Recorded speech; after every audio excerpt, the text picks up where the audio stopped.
تو اللہ کے نبی صلی اللہ علیہ وسلم نے فرمایا تو زمانہ اپنی حیت پر آ گیا، زمانہ اپنی حیت پر آ گیا. الزمان کا حیت، زمانہ اپنی حیت پر آ گیا. کون سی؟ جو اللہ نے یوم خلق السماوات والارض منها اربعۃ حرم فرمایا تھا کہ الزمان قد استدار بحیاته یوم خلق اللہ السماوات والارض. زمانہ اپنی حیت پر آ گیا، اپنی ہی عظمت پر آ گیا. کون سا؟ یوم خلق اللہ السماوات والارض، جس دن سے اللہ نے آسمان و زمین کو بنایا تھا، اس زمانے میں جو اللہ نے طے کیا تھا وہی اصل صورت میں، اصل شکل میں آ گیا ہے زمانہ.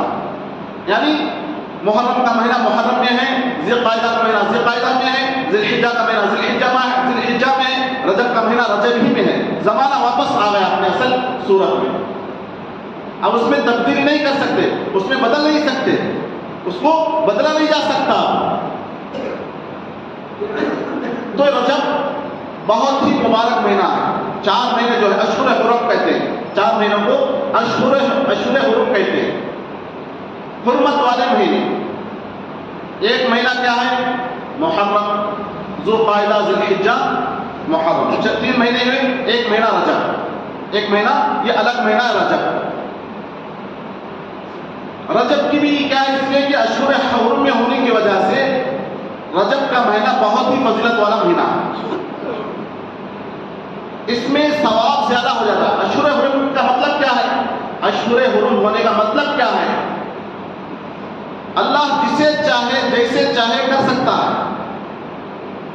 یہ ساری کائنات اللہ کی بنائی ہوئی ہے، ساری کائنات اللہ کی بنائی ہوئی ہے. اللہ جیسے چاہے اپنے مہینوں میں تبدیل کر سکتا ہے، بنا سکتا ہے. کسی کو فضیلت دے گا، کسی کو کم درجہ دے گا. جیسے سال کے 12 مہینے بنا دیے، 12 مہینے سے 4 مہینوں کو فضیلت دے دی اللہ نے، برکت والے مہینے قرار دے دیا.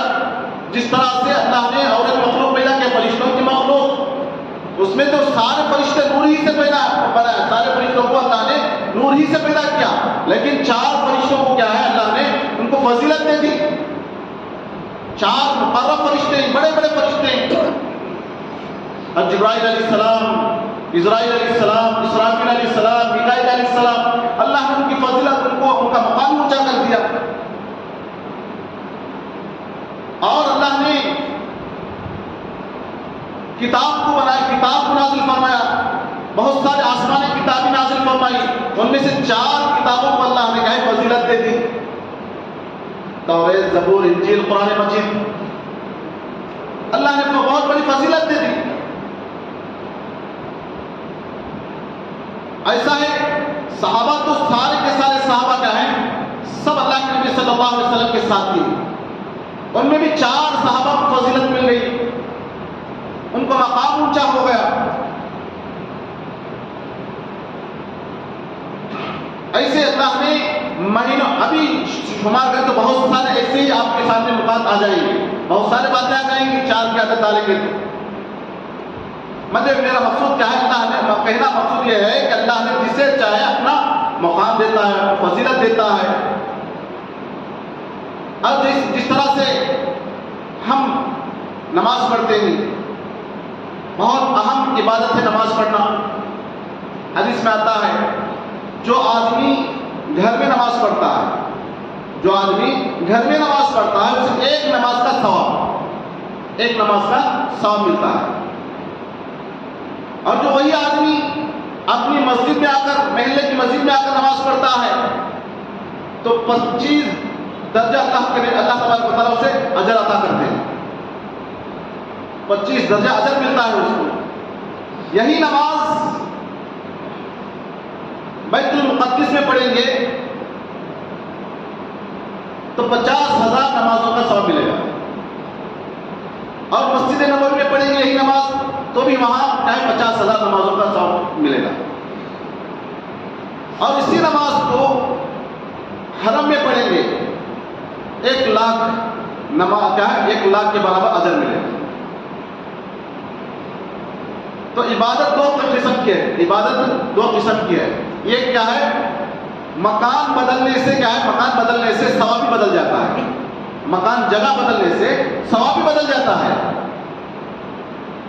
جیسا یہ مثال میں نے دیا ہے کہ یہاں کیا ہے، مکان بدلا، جگہ بدلی، جگہ بدلنے سے ثواب بدل گیا. اور ایک ہے زمانہ بدلنے سے اس کا فضیلت، اس کا اجر بدل جاتا ہے. اب ہم روزہ رکھتے ہیں، ہم روزہ رکھتے ہیں، نفل روزہ رکھتے ہیں، اور یہی روزہ رمضان میں رکھیں گے تو اس کا ثواب زیادہ ہو جائے گا. یہی روزہ رمضان کے مہینے میں رکھیں گے تو کیا ہے، ثواب زیادہ ہو جائے گا. ایک نفل اب پڑھیں گے، غیر مہینے میں ہم نفل پڑھیں گے، نفل کا ثواب ایک درجہ ملے گا، اور وہی یہی نفل کو رمضان میں پڑھیں گے تو فرض کے برابر ثواب مل جائے گا.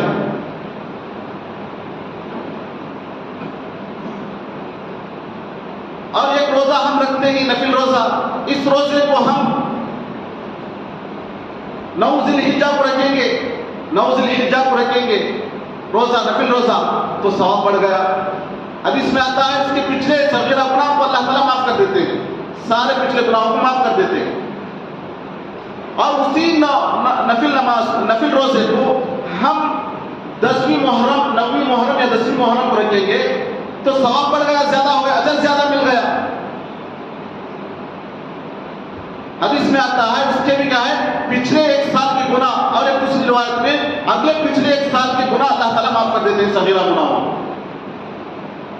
صرف زمانہ بدلا.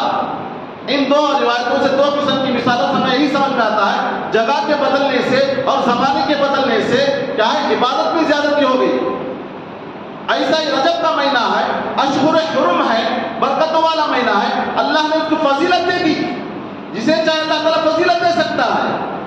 اب 4 مہینوں کو فضیلت دے دی، 4 مہینوں میں ہم عبادت کر رہے ہیں، عبادت کر رہے ہیں. وہی عبادت جو ہم غیر مہینوں میں کر رہے ہیں، یہی عبادت اس مہینے میں کریں گے، زیادہ اس کا اہتمام کریں گے تو اللہ تعالیٰ کیا ہے، اجر کو زیادہ کر دیں گے.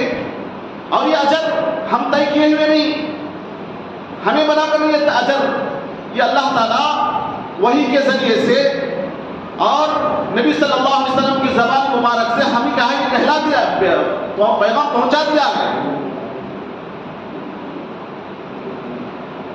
تو ہم اس پر ہمارا کہیں ایمان بھی ہے اس پر. یہ وحی کے ذریعے سے اللہ تبارک و تعالیٰ ہمارے نبی صلی اللہ علیہ وسلم زبان نبوت سے ہمیں بتا دیا، کہلوا دیا ہے، اس کا اجر بڑھ جائے گا. تو اس مہینے میں بھی روزہ رکھیں گے تو کیا ہے، زیادہ ثواب ملے گا، زیادہ ثواب ملے گا. عبادت صرف روزہ ہی نہیں بلکہ دوسری عبادتیں بھی کریں گے تو زیادہ ثواب ملے گا. قرآن کی تلاوت کر رہے ہیں، زیادہ ثواب ملے گا.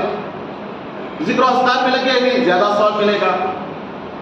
اور دوسری عبادتیں کر رہے ہیں، ثواب زیادہ ہے. امام جساس رحمۃ اللہ علیہ فرماتے ہیں، بڑے امام ہیں، فرماتے ہیں جو آدمی ان مہینوں میں عبادتوں کا اہتمام کرتا ہے، عبادتوں کا اہتمام کرتا ہے، کثرت سے عبادت کرتا ہے، اللہ تعالیٰ اسے دوسرے مہینوں میں بھی عبادت کرنے کی توفیق دے دیتے ہیں. سال بھر کے مہینوں میں بھی اسے عبادت کی توفیق مل جاتی ہے. اور اسے معمولی سمجھتا ہے، عبادتوں میں اپنے آپ کو نہیں لگاتا تو وہ محروم ہو جاتا ہے. اسے یہ مہینے میں بھی عبادت کا اسے ٹائم نہیں ملتا، وقت نہیں ملتا، موقع نہیں ملتا، تو دوسرے مہینوں میں بھی اس کا ہے موقع نہیں ملے گا. تو ہمیں معلوم ہوا کہ ان مہینوں میں عبادت کریں گے، اللہ کو منائیں گے، عبادت میں شوق اور ذوق سے عبادت میں اپنے وقت کو لگائیں گے تو دوسرے غیر مہینوں میں بھی اللہ تعالیٰ ہمیں اس کی توفیق دے دیں گے. تو اب رہی بات رجب کے مہینے میں کیا عمل کرنا ہے، کیا کرنا ہے، کیا نہیں کرنا ہے، یہ ساری باتیں. زمانے جاہلیت میں بہت سارا رسم و رواج ہوتا تھا. اس مہینے میں قربانی، زمانے جاہلیت میں قربانی دیتے تھے جس کو تطیر یعنی حدیث کے الفاظ ہی غالباً ایسے ہی تطیر کہا جاتا تھا. یعنی قربانی کو لازمی سمجھتے تھے، قربانی دینے کو لازمی ضروری سمجھتے تھے. اللہ کے نبی صلی اللہ علیہ وسلم آنے کے بعد اس کو ختم کیا، اس رواج کو ختم کیا، تو لوگ اسی لیے دشمن بنتے تھے کہ یہ آ کر نیا دین شروع کر رہے ہیں، نئی باتیں بتا رہے ہیں، ہم تو ایک اچھا کام کر رہے ہیں، اس طرح سے لوگ دشمن کیا کرتے تھے۔ اللہ کے نبی صلی اللہ علیہ وسلم اس رواج کو ختم کیا، اور زکوٰۃ سال میں ایک مرتبہ دینا تھا، رجب ہی کے مہینے میں کیا شمار کرتے تھے، رجب کے مہینے پچھلے کے رمضان کا مہینہ سمجھتے تھے۔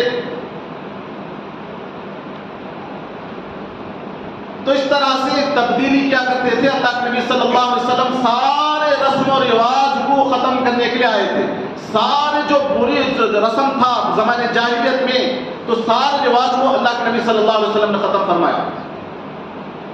آج کے اس دور میں، موجودہ دور میں، نہ جانے بہت سارے رسومات آ گئے ہیں، بہت سارے رواج آ گئے ہیں، بہت سارے، جس کو ہم نہیں کرنا ہے اس کو دین سمجھ کر کر رہے ہیں۔